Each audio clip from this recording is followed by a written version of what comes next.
The question is, Krishnamurti says, in the right relationship, you come to know yourself. So how does one know himself? That which you have quoted is in itself the solution. He is saying, you know yourself in relationship. What is it meant when it is said that you know yourself in relationship?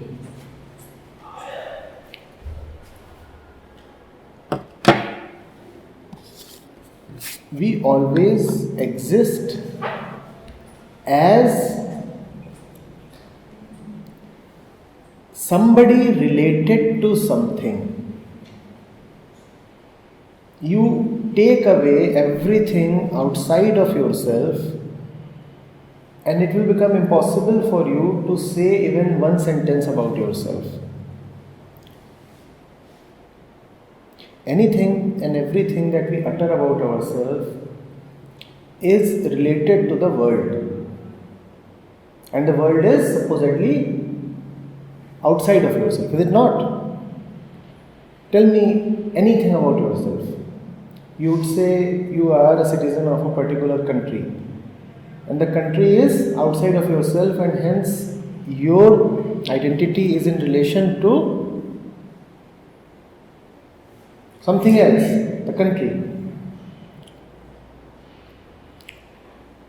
You tell of your gender, and the gender does not mean anything in absence of the opposite gender. Does it? And the opposite gender is surely outside of yourself.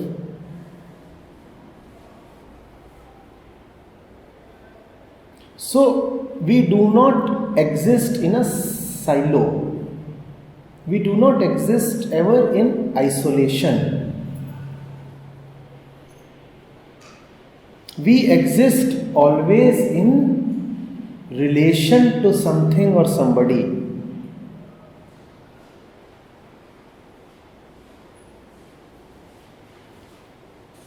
Are you getting it? We always exist in relation to something or somebody. So, if you want to know yourself, you just see what is the effect that the other has had upon you. And we then are a sum total of all those effects. What are we? We are mental fragments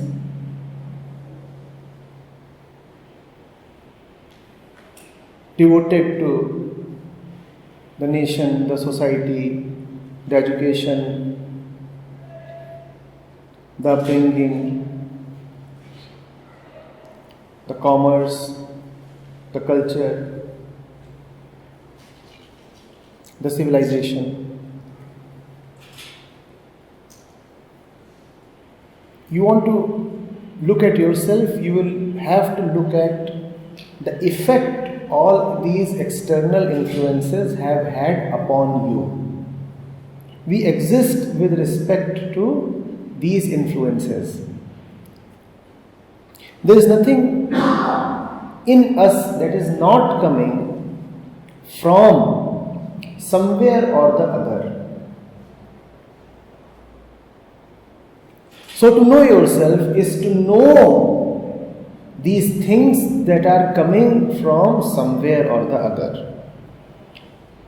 So this part of me, well, it is coming from religion. This part of me, well, it is coming from ethnicity. This part of me, well, it is coming from culture. This part of me, well, it is coming from a gender. This part of me, well, it is coming from my genes. This part of me, well, it is coming from my education. And this way you can know all that you see yourselves to be. Are you getting it? This way you can know everything that you see yourselves to be. All the conditioned bit that we are, and remember that we are very totally conditioned. There is nothing in us that is not conditioned. Every single cell in the body is conditioned. So the conditioned bit that we are can be known only by seeing the genesis of that conditioning. If you can see where your conditioning is coming from, you have seen who you are. This is called self-knowledge. Do you see what self-knowledge is? To know yourself, see where all your actions are coming from. How do you know that? You watch your actions. You watch every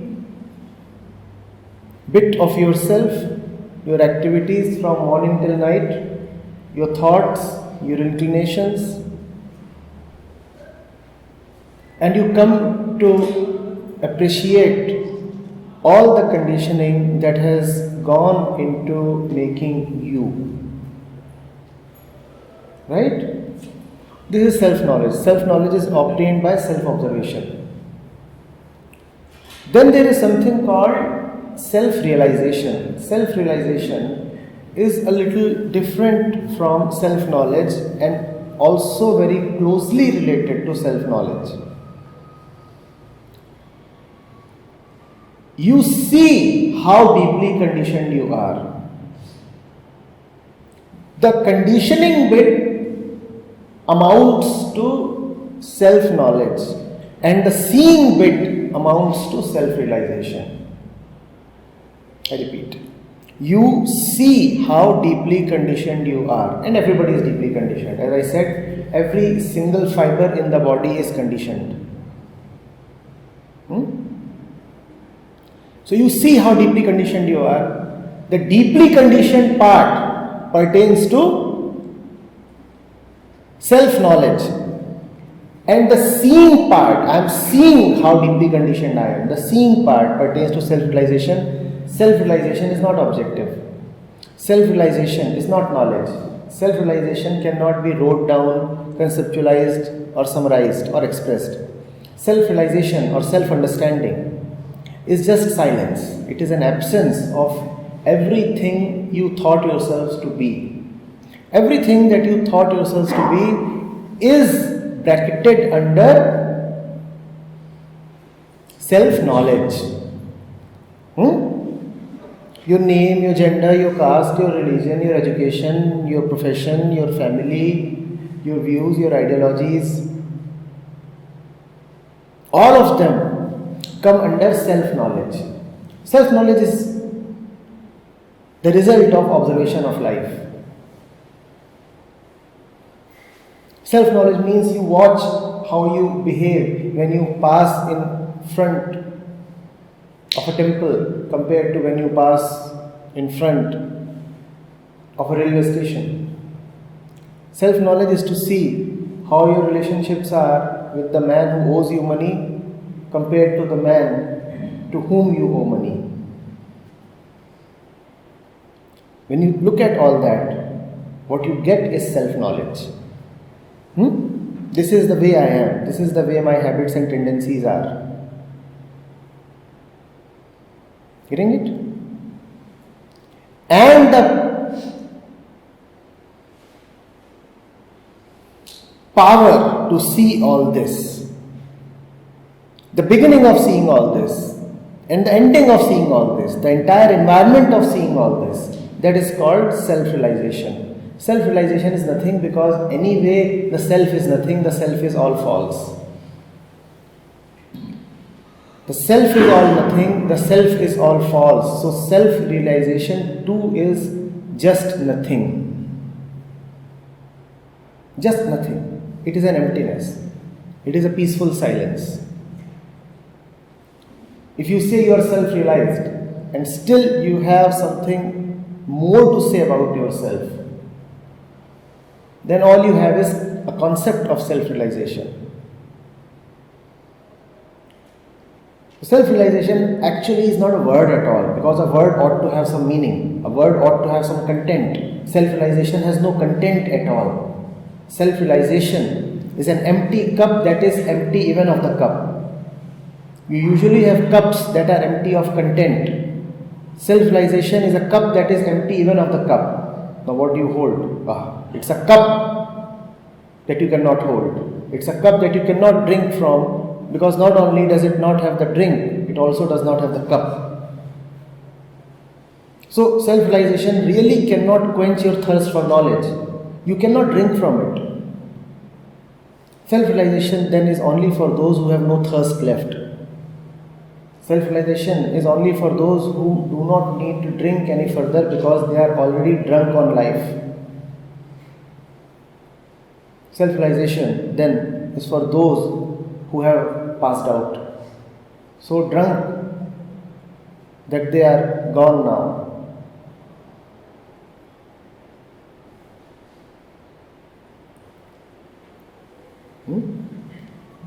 But self-knowledge is important.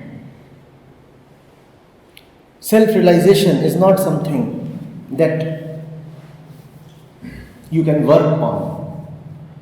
In fact, self-realization works on you. You do not work on self-realization. Self-knowledge is important.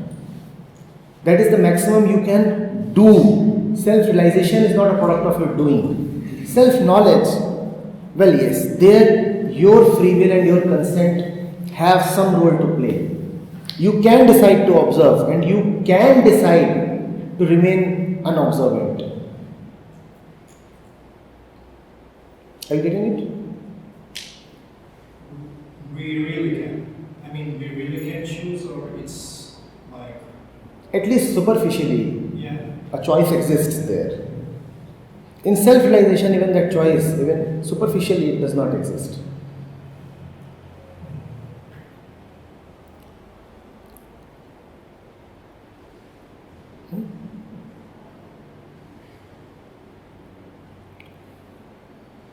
To observe yourself is self-knowledge. To see your tendencies and to know what your tendencies are is self-knowledge. And the ability to see yourself is self-realization. That ability is an unborn ability. That ability is an innate ability. That ability is a nameless ability. You can never know the source of that ability. And you can never know the fruit or the intention of that ability. That ability just exists.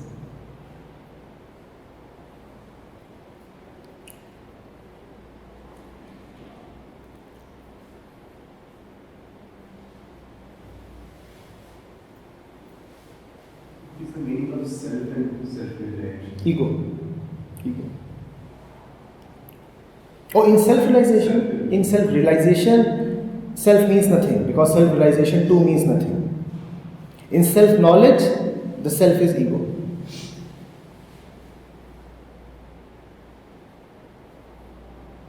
is there a possibility even to observe if you can't understand that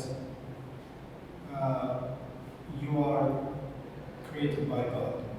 I mean, like, if you are seeing from mind perspective and you think that, oh, maybe there is something else, maybe there is God, maybe there is no God, is it possible to observe from this position?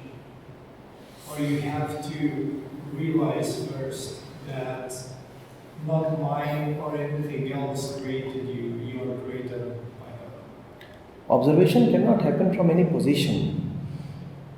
Observation must be very unpositioned, unbiased. You know what the word posit mean? You are talking of position. Yeah, maybe I misinterpreted. The point is like the knowledge. If you don't have the knowledge of this particular, you have no understanding.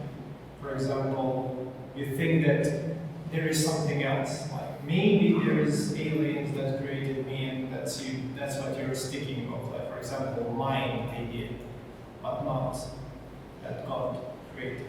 You cannot observe with any of these thoughts in mind. So that's what I'm asking. Yeah. So You have to rather observe these thoughts. You do not observe the thoughts. You observe the thoughts themselves. You getting it? You do not observe with concepts. You rather observe the concepts themselves at play. The concepts are always playing out. The concepts are always manifesting themselves. For example, if you believe in God, your actions on a Sunday are likely to be different from those of an atheist. So the concepts are playing out on a Sunday morning. But like ego wanted to say, not even from the belief of God, it's just understanding that not your ego, not you, the body created you. You are the part of everything. No, no. What you're calling as understanding is conceptualizations. Okay. Understanding has no content. Understanding has nothing left that can be put forward as a conclusion. Understanding only means that everything is now settled, dissolved, gone, so one can relax. Only this relaxation is understanding. As long as you have something to play with, you have not understood. As long as you can come to a final statement, you still haven't understood, because the final statement still needs to be disposed of. So in other words, if there is still some sort of mind game, Yes, you yes. can't realize like clearly, like to be, let's say, like Yes, fully yes, to be. yes, yes. So, understanding then is a very absurd word, because it is as much of a non-word as realization. You can never say, I have understood that, and then continue the sentence further. No. If you say, I have understood that, then you haven't understood.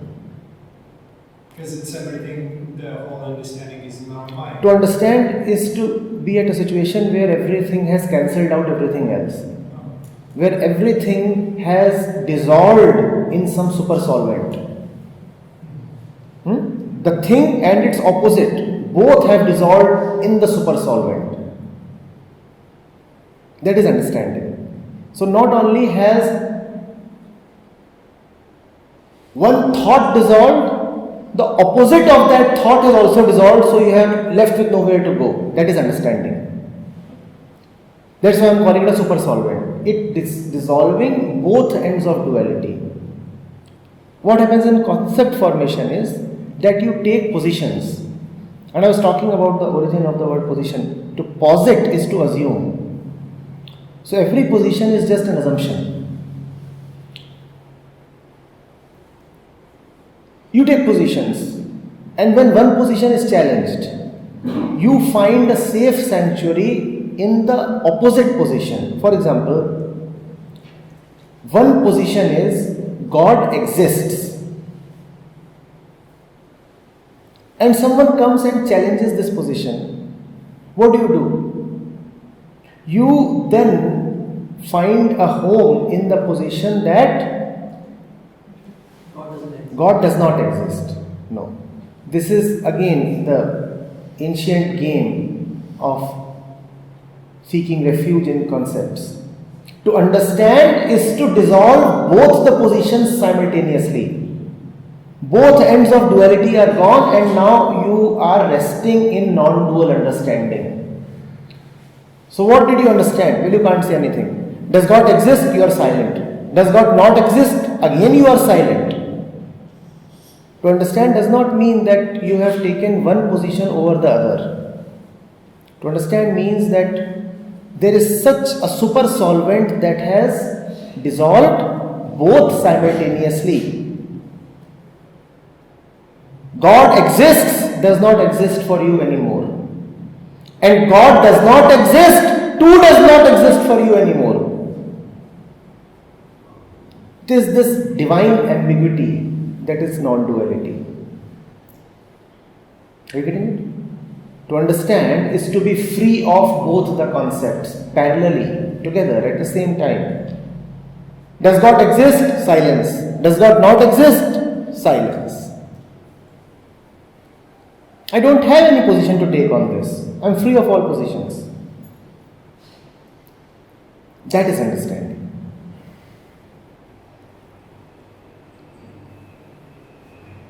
So there is no fact. About God there Let's is. say about anything. So there is no fact.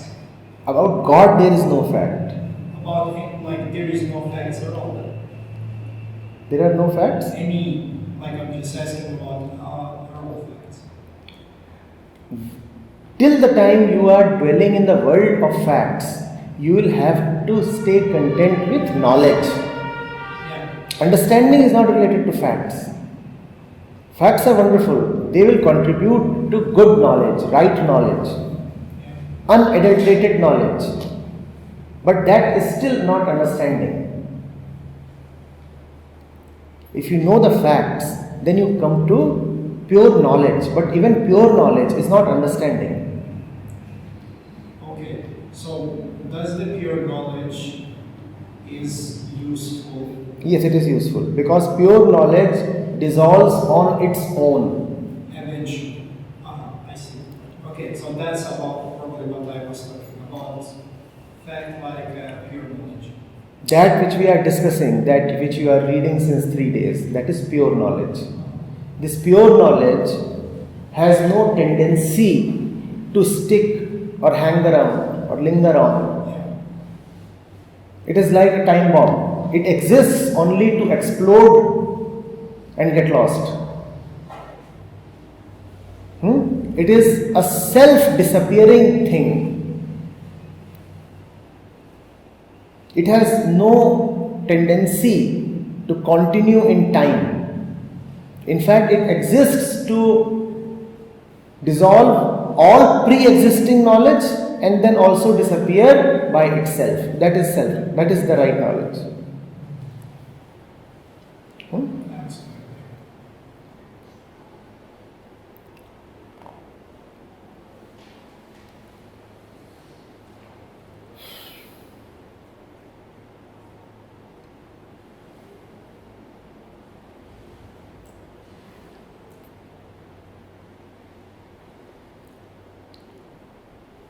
Yes.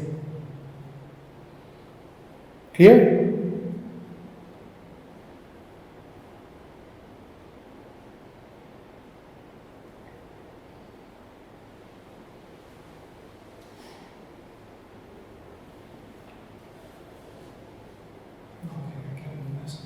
Yeah, sure. So, if we are right now where we are, let's say, like an object, this means that what we are doing and what we like are at all, is this what it is, like right now? So this means that there is no regrets, no like something that no crucial thoughts or anything. It just basically that's who you are, and that's what is like in your mind should be accepted. Or like this that you are calling as here or now includes all that composes you. Yeah, but I'm talking only about as an object, myself. Yes, yourself. Yeah. So that includes all the regrets and guilts as well. Yeah. Self-acceptance does not mean that one does not have guilt. Self-acceptance means that one accepts even the guilt. And these are two very different things. The way self-acceptance is usually sold is, you don't need to be guilty about anything. Whereas what self-acceptance means is, if guilt exists, you look at the guilt, you realize the guilt. You acknowledge the guilt. You do not label it as something unwanted. Yes, guilt exists. Just as desires exist, just as suffering exists, Guilt too exists. Self-acceptance means accepting yourself in totality, not accepting just the desirable portion of yours. Accepting totality as it is. As it is, obviously. But this means that your object is part of totality. I'm talking only about the totality of the object. Of the object. Of the object. And the object is the mind. So And the mind contains all sets of dualities. It never has one end of a duality within it and the another outside of it. So acceptance of mind. Acknowledgement. Acknowledgement. It is this way, of course. It is this way. It is this way. Yes, it exists within me. Desire, it exists. Guilt, it exists. So, for example, let's say, like there was like my assumption before. I remember I was thinking that I need to like stay quiet. So I just literally tried to force myself to be quiet. And right now I see that I have probably to do that because that's what is going on. Like it's okay. But the point is like this. When I realized that I accepted, let's say, that object that I have now, everything started to roll out. Like when I was suppressing things, then there was like huge problem. I somehow I got stuck in some sort of idea, like that's it, concept. But when I just probably accepted the totality, so this means like what it is, then everything started to roll out. I mean, it's hard to explain, but probably I will. Whatever is happening, you need not explain it. Just don't be daunted by it. If it is rolling out, let it roll out. Yeah. See what is rolling out. That's all. You don't have to be choosy or selective. You don't have to discriminate. Stand and keep seeing what all is flowing. So just acceptance. It has to be. You don't have a choice anyway. It is flowing. Even if you don't accept it, what difference does it make? But does it mean that like maybe with mind sometimes we are like suppressing the ability to observe because of this particular... Yes. When you are biased, then observation becomes very difficult. Yeah, that's what I... Yes. Right. And then when you are flowing... In fact, if you can put it a little differently, it will start making more sense. You don't have to accept the flow. You don't have to accept all the pluses and the minuses you see there. You rather have to accept yourself, and then whatever comes with it is all right. Yeah, that's exactly.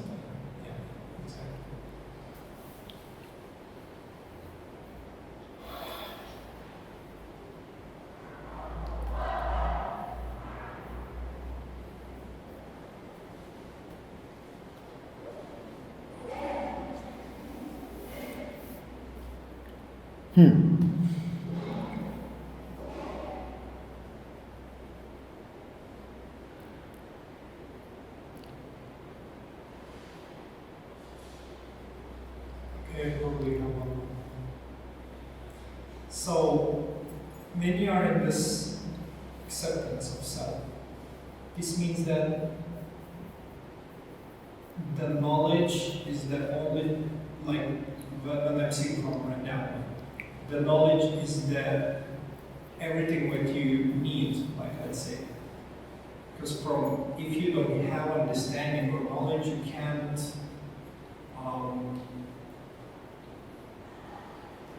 let's say, even see certain things if you're observing. So for your, let's say, observer, you need some sort of like knowledge to see things, what is happening or not. For example? So for you, if you want to observe, you have to know at least something in your mind. If you So don't see know- that to observe, let's say there are a few prerequisites. You observe that also. Yeah, but without knowledge you can't observe. So knowledge is needed to observe. So you observe that knowledge as well.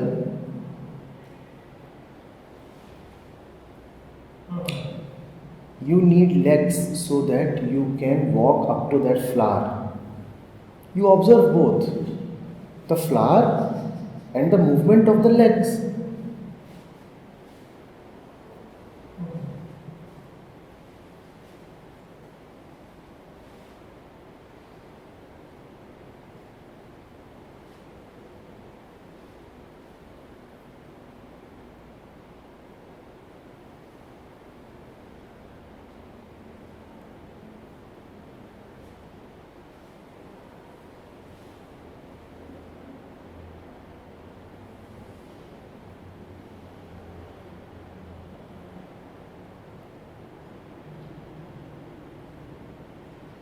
Because knowledge will be like objective.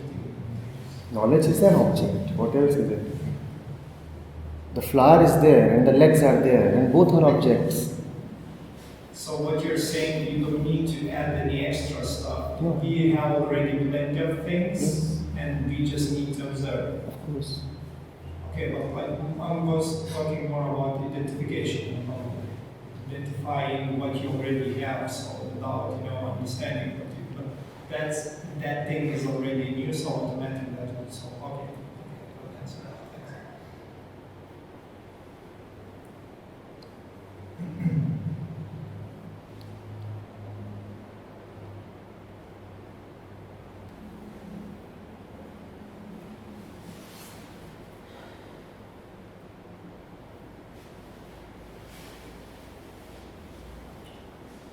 So, there are shlokas in Upanishads.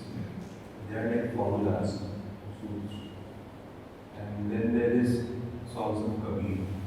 They're very simple. So, why this? Say,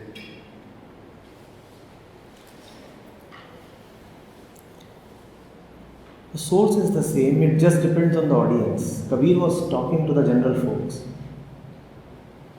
was there any reason to make it difficult for the audience when I'm talking about The Upanishads, it was not difficult for the audience, it was suitable for the audience. When two men of a certain advanced learning are talking, then they talk in codes, and the codes are very suitable to them. It is not difficult or easy, it is just appropriate. So, common man cannot read Upanishads. The common man can read, but then he will have to acquaint himself with the terminology. He will have to get used to this precise, direct, terse expression. That which the Upanishads call as Brahma.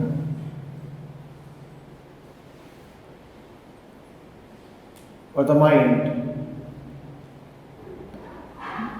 would become the lover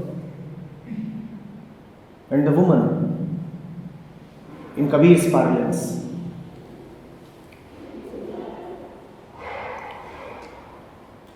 The Upanishads were able to communicate to the audience they were addressed to, and Kabir was able to communicate to the audience he was addressing. Both succeeded. The question is, if the Rishi of the Upanishad were to address a Kabir's audience, which language would he choose? I am very sure he would choose Kabir's language. And if a Kabir were to address the students in a Rishi's ashram, which language would he choose? He would choose the Rishi's language.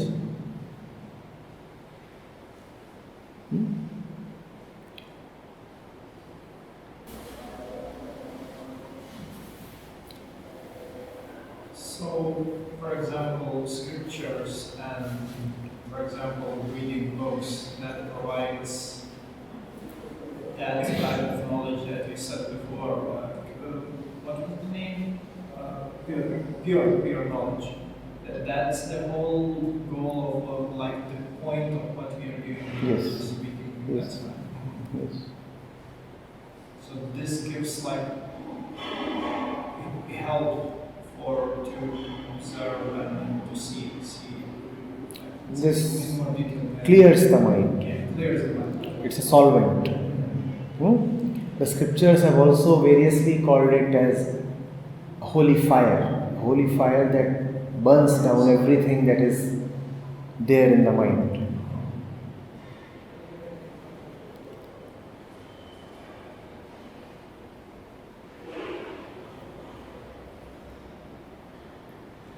So this actually comes up with my observation of my life as well as what I read here. So you also mentioned in the previous session that till the time I take the ownership of my safety, of security, nothing is going to really reach me, and I'll always be busy. That's what actually happens. Although I somewhere know that all that I have is more than enough and I am fine, I'm okay, but yet this tendency to accumulate and to be clever, for me honesty is okay, but then after a point it becomes difficult to live that, because then it's not comfortable. It's I have to then outstretch to actually live honestly. Until it's a few days or until the situation is not extreme, I can be honest, but the final importance that I give to is myself. And hence anything, if I ultimately have to be clever and smart, I will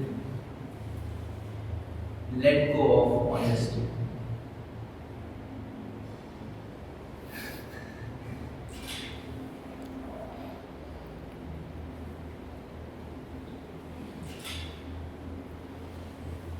But it takes balls to be honest.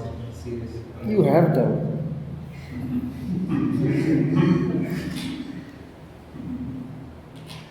Just guessing.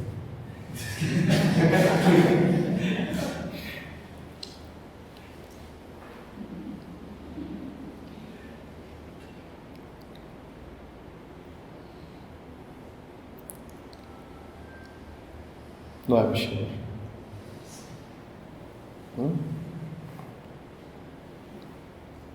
We all have it.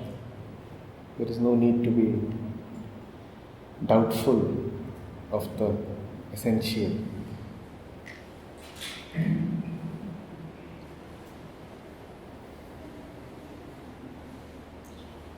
The more you test it, the more you become certain of it.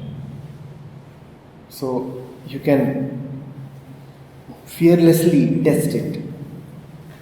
In fact, that is the ploy the mind uses. It does not even test. So I keep challenging people. Test, try. The more you will test and try, the more you will be stripped of excuses.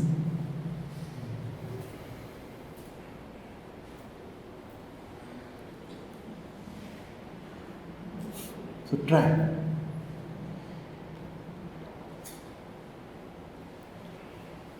So, do we test it or it gets tested by itself?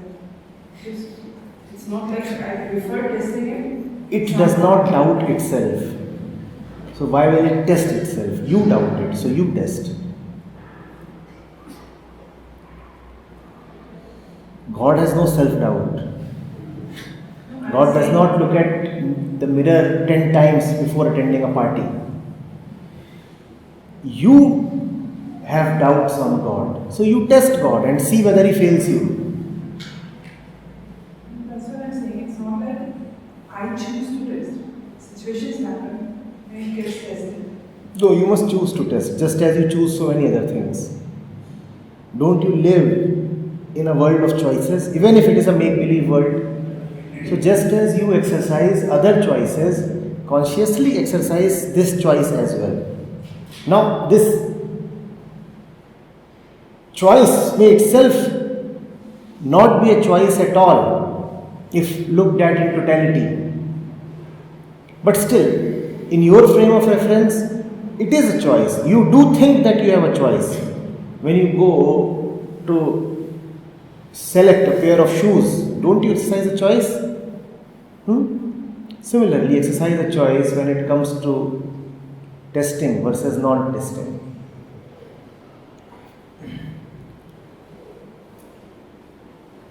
So, when I sit for a session with you, somehow I feel like conversing with you, even if my mind always speaking. But once we move out, that does not seem important that I talk, or most of the time I don't find anything. So sometimes I get confused which is more real. Like sitting here, today I had to leave. I just said one session and I decided. I sat there, I felt like I had to talk with you after. I came out, it's just as I stood up, you have asked, are you leaving? I said no. It's like you asked me not to. Though we did not talk about it. But after coming out, it does not seem to have anything to talk about. Sometimes it gets very confusing which is actually real or if I'm missing out on something. The conversation has to be very subtle if it is to be continuous. The louder it is, the more perceptible it is, the more it will be prone to being vitiated, interrupted. If you want it to have longevity, then keep it subtle. Keep it very, very fine. Only then it will be able to survive the onslaughts of all the noise and all the loudness outside. It is a very strange thing, you see. Loudness will always be defeated by more loudness. But what loudness can never defeat is subtle silence. So if you want to beat all the loudness that rushes upon you once you are out of this session, then maintain a very subtle conversation with me. That subtle conversation you can maintain at all times. The more fine it is, the more you can continue to converse with me without any break or interruption.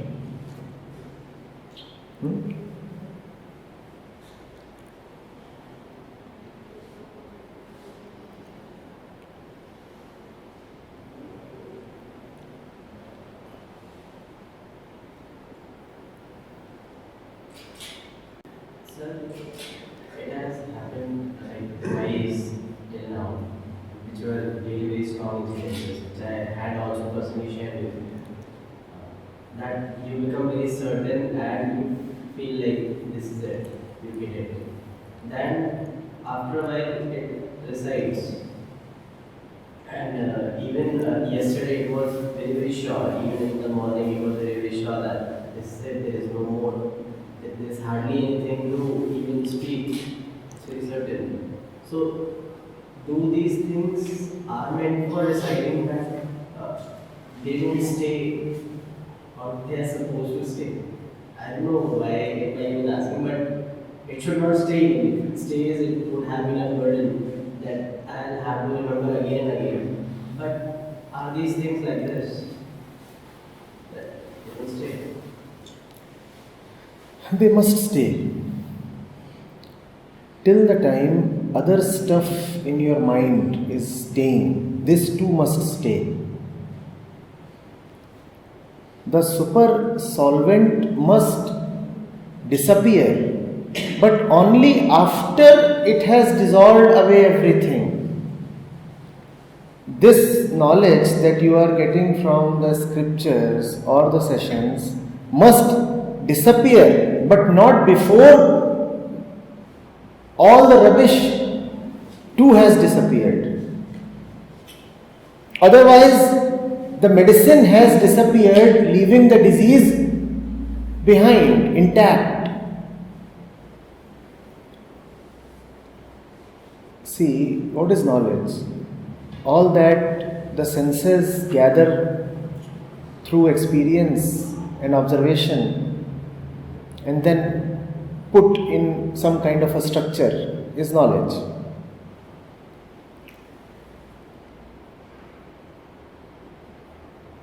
When you walk out from this hall, everything that you experience or see is very different from what you are seeing here, what you are gathering here. Even seemingly innocuous things like a lawn is actually an instruction from the society telling you something. And what that lawn is telling you is opposite to what you have been hearing from me in this hall. You know what the lawn is telling you? The lawn is telling you that you can cultivate nature for your own convenience and then you can gladly step over it. Lawn is telling you that the grass must grow only to the length that suits us human beings. So the grass must exist but only as a slave to our tendencies. Beyond that, if the grass grows, you are going to prune it. So the lawn is in itself another clarity session. That clarity you can call as confusion. So this is a clarity session and then you go and you watch the lawn. That is a confusion session. Now the lawn does not look like something sinister. The lawn looks pretty harmless, but you don't even realize the signal that the lawn and the mowed grass has sent you. You do not realize that you have been taught something and that what you have been taught is deeply, deeply dangerous.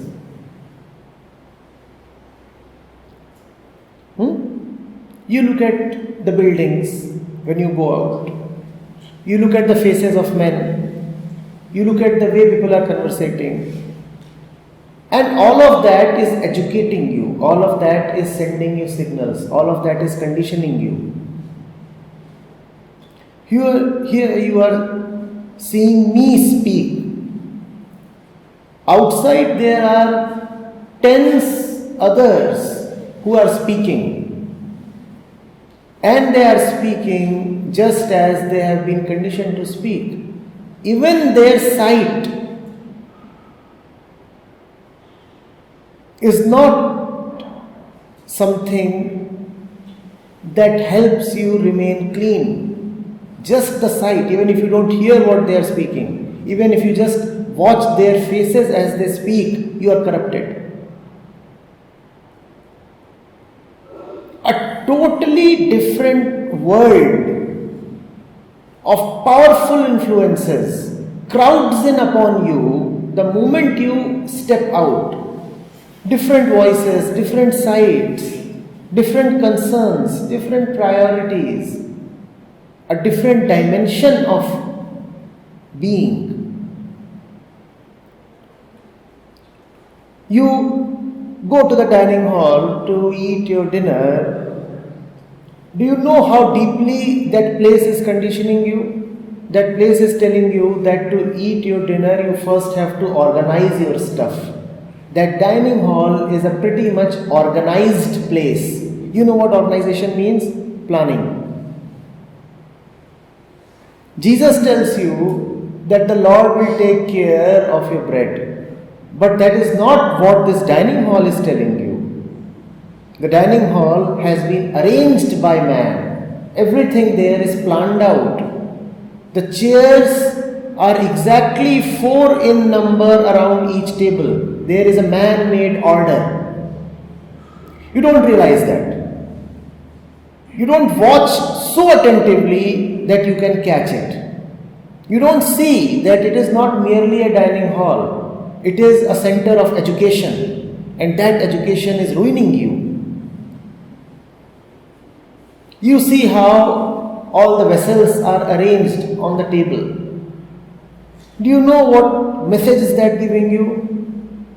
That message is that even food can be a product of human production.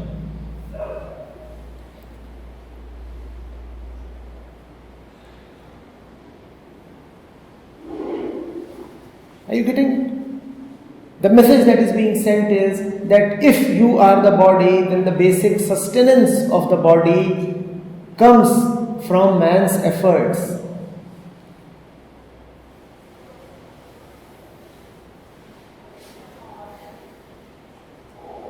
In this way, in various ways, you are continuously being influenced, even if explicitly there is nobody to influence you.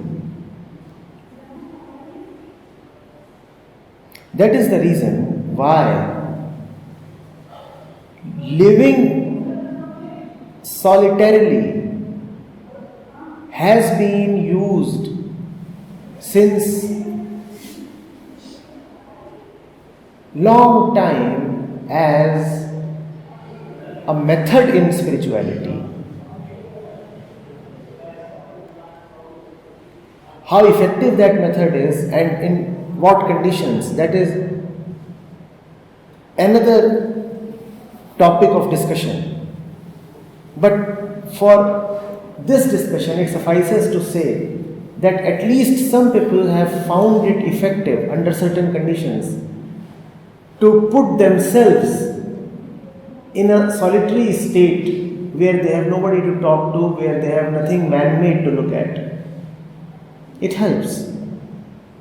Because the mind is now no more receiving social signals. Are you getting it? In fact, it is similar to the situation where a patient with low levels of immunity is put in a special ward in a hospital where nobody is allowed to meet him or touch him, because whosoever meets him is likely to transfer some of his pathogens to this sick man with low immunity. Because his immunity is low, so he will not be able to resist any of the pathogens. Such is our state. Our immunity is so low that we are unable to resist any influence that comes to attack us. And therefore, it may be a useful thing for many of us to just not interact with those who are likely to corrupt us. It depends on your condition. If you think your immunity is powerful enough to stay unaffected even in corrupting situations, then go ahead and plunge yourself in a cesspool. Maybe you will come out untouched. But if you humbly and honestly know that people affect you, situations affect you, sights affect you, food affects you, urges affect you, thoughts, desires, sexual fantasies, they all affect you, then it is advisable for you to simply abstain. Why put yourself in a situation where you know that you are going to get affected, where you know that you are likely to slip? In fact, to put yourself in a situation where there is a likelihood of slipping is to be guilty of deliberately planning to slip. You very well know that if you go to a particular friend, he will convince you to drink. And you claim that you do not want to drink, and still you go to that friend. Then are you not guilty of planning to drink and drinking deliberately? You very well knew that you have no immunity against that friend. The moment he will come in front of you, you will be compelled to drink. And still you went with him. Then that is as bad as drinking deliberately.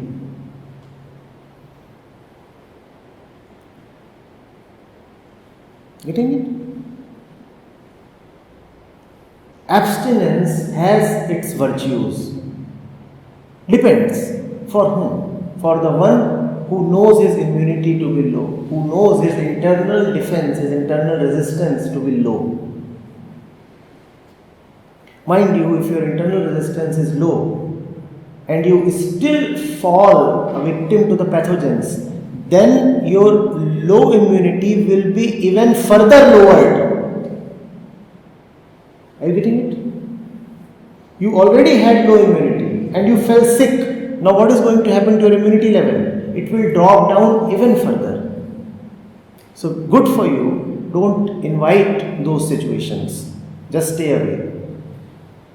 Just stay away from places, from people who are likely to have a corrupting effect upon you.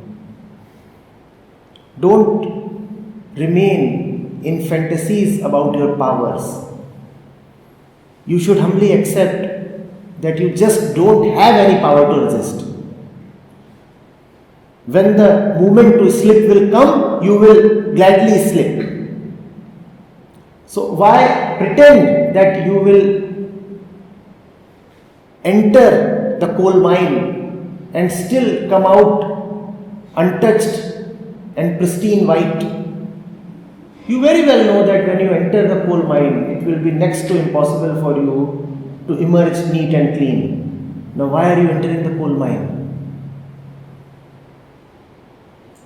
You still are not so skilled, you still are not so centered that you will be able to make your way through the mine remaining untouched. You very well know it is impossible for you. Why do you do that then?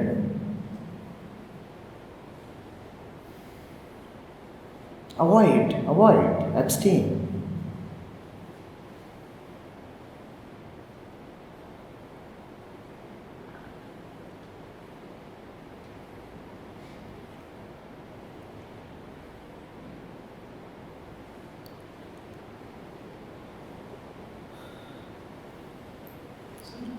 Advait, we talked about love using the heart and the mind using the knowledge. So after the session, it will developing from some time, I had this thing that this seeking knowledge, this need to be clever, is more defense against being fooled. Get the knowledge we have instead of being fooled. And somehow it seems okay if you are a fool. Repeat, please. Like this need to have knowledge, to know, is basically defense against being cheated upon, being made a fool of, not knowing what is happening. Yeah, it is security, yes. A kind of security. But somehow it felt that it is okay to become a fool. Like this knowledge, whenever, any kind of knowledge, whenever it comes, it does not give any kind of peace. The idea is it will give peace, but it never does. Yeah. Similarly, all you get is an idea of security, not security itself. Good. Welcome to holy foolishness.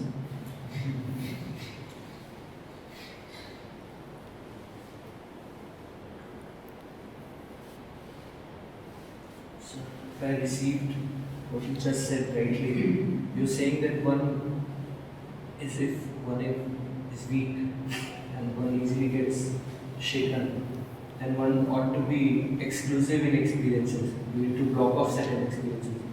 But practically, I mean, there are times when you have to plunge in experience. There is the call. Perhaps your guru might just tell you to just go. So I clearly know that you want to come weaker, come back weaker. And what if your work requires you to plunge into experience? It depends. What is the genesis of your work then?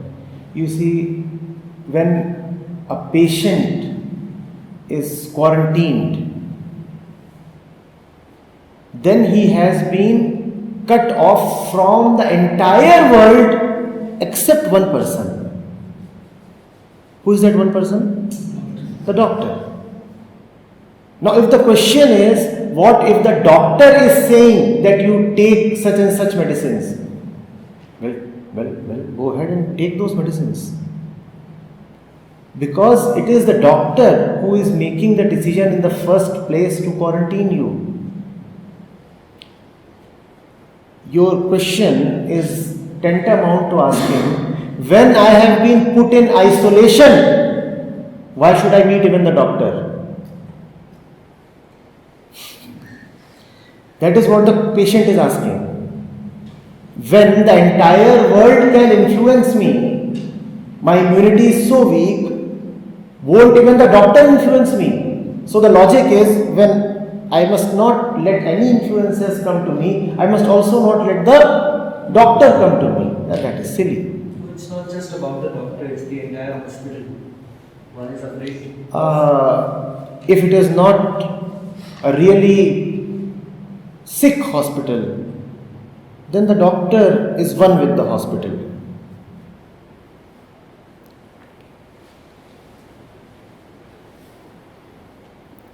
The doctor and the hospital would be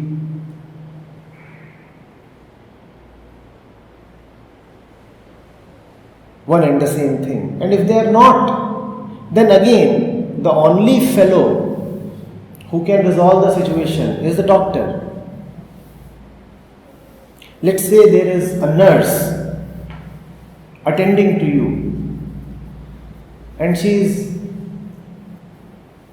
carrying all kinds of germs and stuff, and you are afraid that she might affect you. Then who is the person you take the matter to? The doctor. So even if the doctor and the hospital have a certain dissonance in the sense that the nurse is not what the doctor is, then the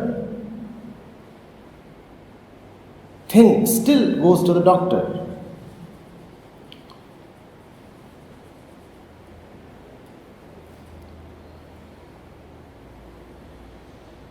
This reminds me of one of the stories which you narrated long back, where the boy has been sent to the forest along with cows. When the cows were doctor for him, and then he's been told to come back after.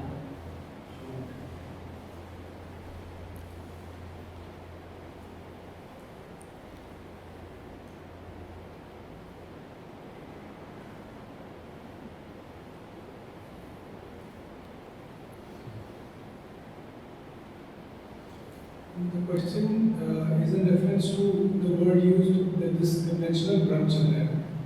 So, my immunity is not that good. So, we took an example of going to the coal mine. So, till the time I am not going to the coal mine, I have an image of myself that I am alright and nothing happens to me. So, that image need not be there. You see, you have been put in solitary confinement. Now, how can you still have an image that you are alright? You are quarantined or you are in the ICU ward. How can you still have an image that you are alright? I'm not in the ICU ward. So, the moment the talk is over, we go out and I see that 1, 2, 3, there are 3 people. They can cut me and I won't be able to save myself. So I do not go to them, but I obviously go to the rest of the people. And I assume that now it is alright. I'm not getting corrupted. Had I have gone to them, things would have exposed. I would have busted. Something would have, would have revealed. But with them, I have a nice assumption that I'm alright and immune. So See, in this case, both are pathogens.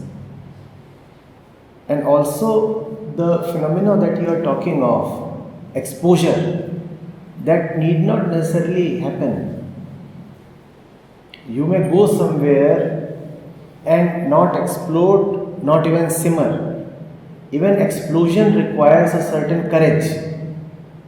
When your immunity is very low, then you just fizzle out without even a noise.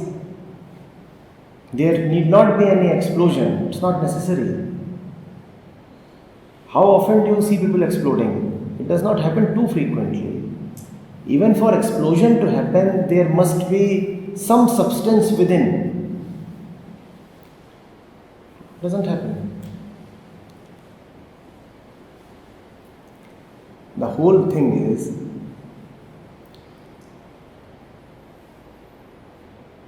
when you know that you are susceptible to influences, you better take care of yourself, you better keep yourself in the right company. As simple as this. When you know that it is cold outside, you better put on the right clothing. When you know that you are walking through a jungle full of violent animals who can attack you anytime, then you better remain protected with a man who knows the ways of the jungle and is also preferably carrying some fire and a gun.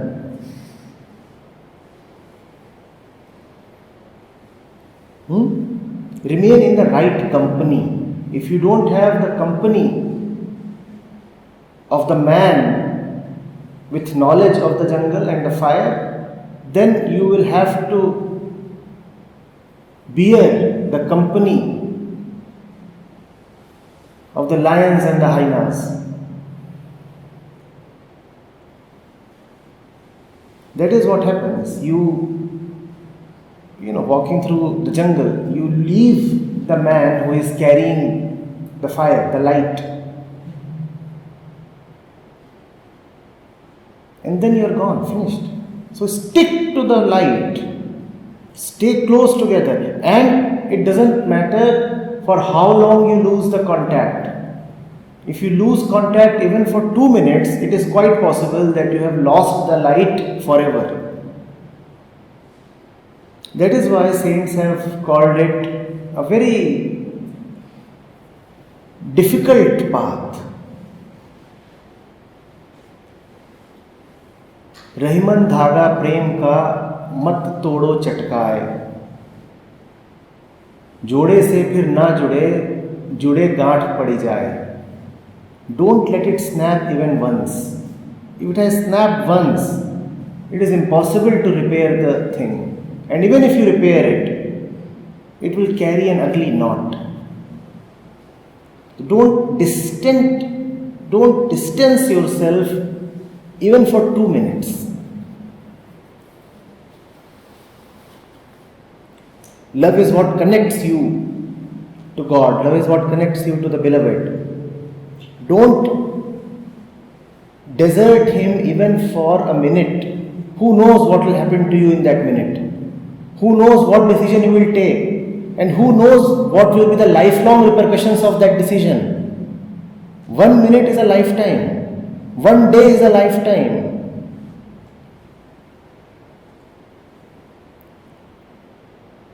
And the damage is often irreparable. So don't leave the right company even for 1 minute.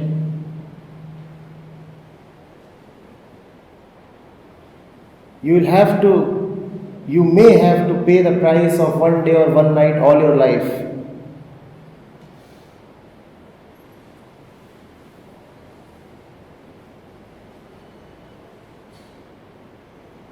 It's a very fine thread. It's a very fine thread.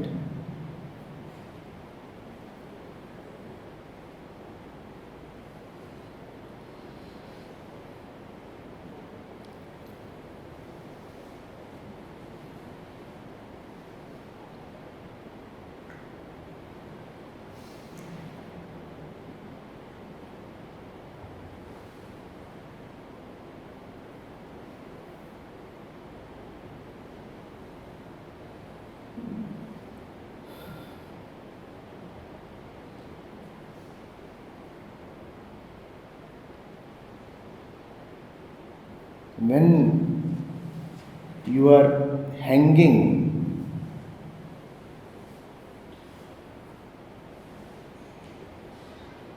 with a thread, you better respect the thread. When your life depends on that weak sliver, you better take care of it. It is very vulnerable. And your position is very critical. 1 minute of exuberance, 1 minute of indiscretion, and you may have lost it forever.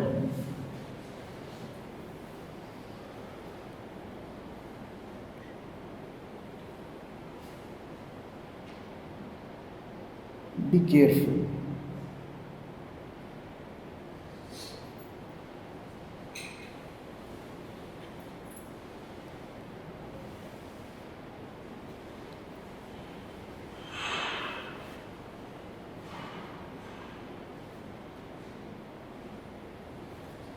But from another perspective, does it even matter Yes, it does to you. to you? Of course, to you. But if we are like seeing from It's not an assumption. When you are sick, you aren't seeing at all. You can't use ifs and buts in these things. When you are suffering, you are suffering. You don't say, if I am suffering. Suffering makes a mockery of all your imaginary questions. None of these imaginary questions are going to rescue you when suffering hits you in the face.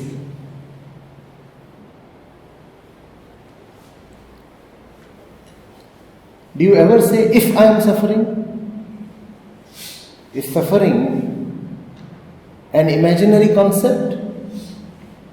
Or is it the most real thing when it is there?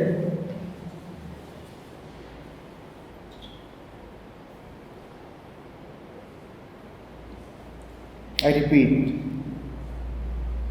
this place is an oasis. This place is a refuge. This place is a sanctuary for many threatened species.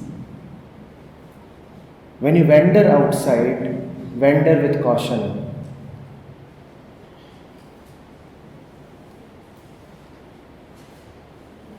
Because you are threatened,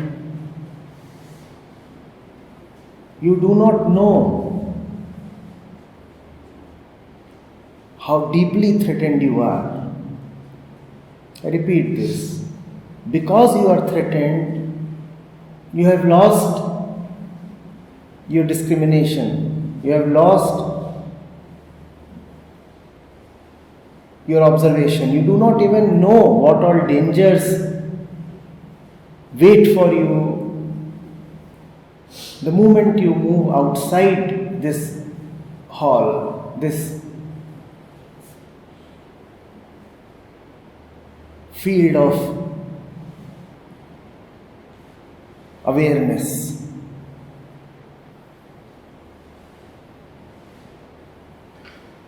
It all appears so simple that you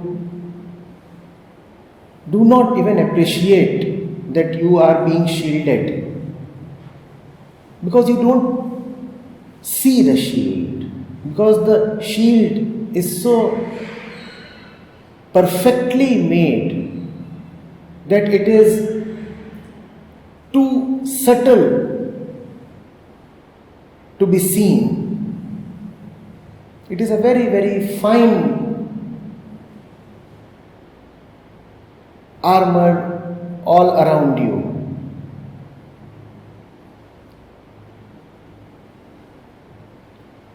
It's like a Lakshman Rekha. As long as you are within it, nobody can harm you.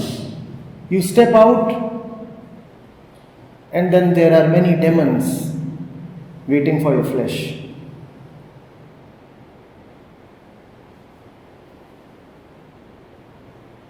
Better be careful. That's what because this question has been coming repeatedly and repeatedly, that as long as we are here, we feel we understand, but the moment we go out, everything vanishes. Why do you go out at all? What is the great need to venture out and wander?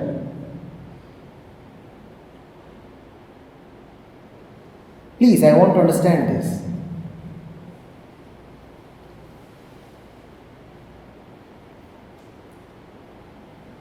What is the holy and essential stuff that you will get outside and not here?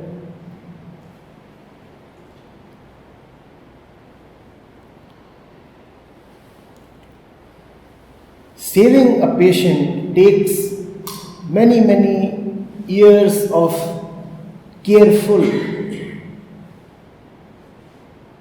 observation, treatment, but killing a patient requires just one blow of a violent hand.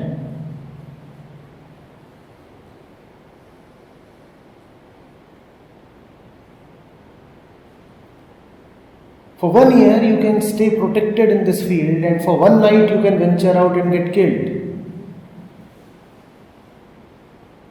Why do you want to venture out? Kamlesh, please.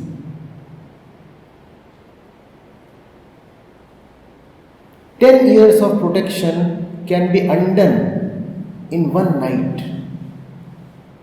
And after it is undone, you cannot redo it." Rahim just said, "Jode se phir na jode." Once you have snapped the cord, you will not be able to reverse the damage. Then why are you so casual and cavalier about it? Why do you continuously stray out